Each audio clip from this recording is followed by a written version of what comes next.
Students, चलिए हम लोग आज एक नए सब्जेक्ट को नए अध्याय के साथ स्टार्ट करेंगे। अध्याय का क्या नाम है?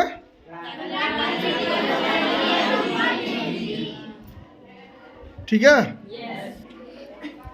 अध्याय 6 प्राकृतिक वनस्पति और वन्य जीव। ठीक है। अब इसे हम लोग देखेंगे। फर्स्ट नंबर में प्राकृतिक वन प्राकृतिक हो गया, और दूसरा हो गया घास स्थल, तीसरा हो गया कांटेदार झाड़ियाँ, और कांटेदार झाड़ियाँ से टुंड्रा वनस्पति और गर्म रेगिस्तान वनस्पति। इन चीज़ों को हम लोग समझेंगे। ठीक है। अब ये है क्या प्राकृतिक वनस्पति? प्राकृतिक वनस्पति का तात्पर्य क्या है, आप लोग बताएंगे?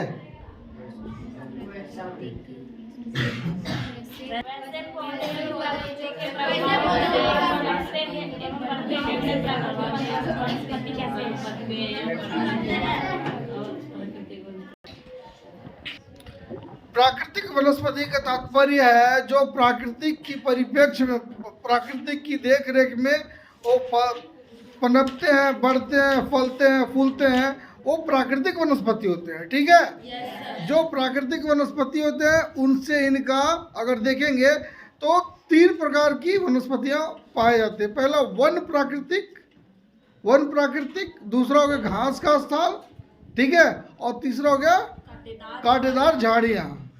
अब लोग देखते हैं कि वन प्राकृतिक क्या है। वन प्राकृतिक का तात्पर्य है जो हम लोग अभी देखे थे। क्या देखे थे? जो प्रकृति की परिप्रेक्ष्य में रह करके पेड़ पौधे पनपते हैं, बढ़ते हैं, फलते हैं, फूलते हैं, वो क्या है? प्राकृतिक वनस्पति। ठीक है। दूसरा कहीं देखते हैं वनस्पतियों का आकार, प्रकार और साइज सब चीज बदलते चला जाता है। कहीं कांटीली झाड़ियाँ होती हैं तो कहीं क्या होती है? बड़े देवदार लंबे पेड़ पौधे होते हैं, और कहीं क्या होता है? घास का मैदान हो जाता है, और कहीं क्या होता है? गर्म रेगिस्तानी वनस्पति हो जाते हैं। ये वनस्पति किस प्रकार के हैं? होते हैं, और ऐसा क्यों होता है? तो ऐसा होने के पीछे रीजन होता है। रीजन क्या होता है कि हमारा पृथ्वी जो है, हमारा देश जो है, या हमारा पूरा विश्व जो है, हर एक भूभाग में फैला हुआ है। कहीं ऊंचावच है, कहीं समतल है, कहीं रेगिस्तानी क्षेत्र है। तो इनसे क्या होता है? इन पे वनों का प्रभाव पड़ता है, और इस पे उसी तरह का वन उगाते हैं। जैसे अगर कहीं ज़्यादा वर्षा वाला क्षेत्र है तो वहाँ पे वन का, चलिए इसको हम ज़्यादा लंबा ना करेंगे वीडियो को, क्योंकि अब देखिए हम लोग कहते हैं घास का मैदान, फिर कांटेदार झाड़ियाँ 2 तरह की होती है, टुंड्रा वनस्पति और गर्म रेगिस्तान वनस्पति। तो टुंड्रा वनस्पति कैसे क्षेत्र में होती है? हमारा भूगोल जो है देखते हैं, पृथ्वी 2 भाग में बटे हुआ है, 2 भागों में है। भूमध्य रेखा का 2 भाग में है। ठीक है।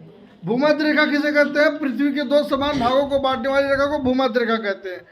तो हम लोग देखते हैं कि जो ध्रुवीय प्रदेश में वनस्पति पाए जाते हैं वो टुंड्रा वनस्पति होते हैं। वो ऊंचे वाले क्षेत्र में होते हैं, वहाँ वर्षा कम होती है, और जो रेगिस्तानी क्षेत्र में होते हैं वो गर्म रेगिस्तानी क्षेत्र में होते हैं। यहाँ पे कटीली झाड़ियाँ वगैरह होती है। यहाँ का वनस्पति का साइज अलग होता है। ठीक है।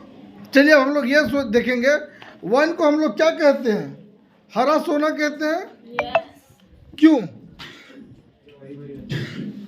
क्योंकि वन जो होती है मानव और जंतु के लिए क्या होता है?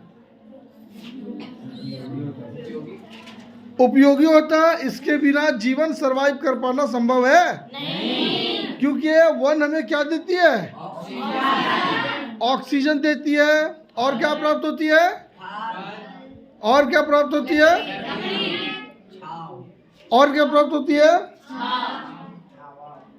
और वनस्पति पे ही निर्भर कौन होते हैं? जंगली जंतु। और जंगली जंतु पे ही क्या निर्भर होते हैं?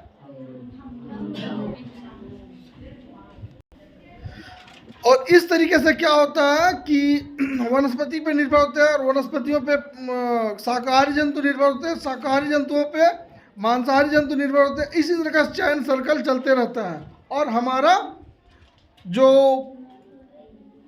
वनस्पति होता है, वनस्पति हमारे पर्यावरण के लिए एक बहुत महत्वपूर्ण और मूल्यवान होता है, क्योंकि अगर जहाँ पे वनस्पति नहीं होते वहाँ पे वन्य जीव भी नहीं पाए जाते हैं और वन्य जीव क्या करते हैं,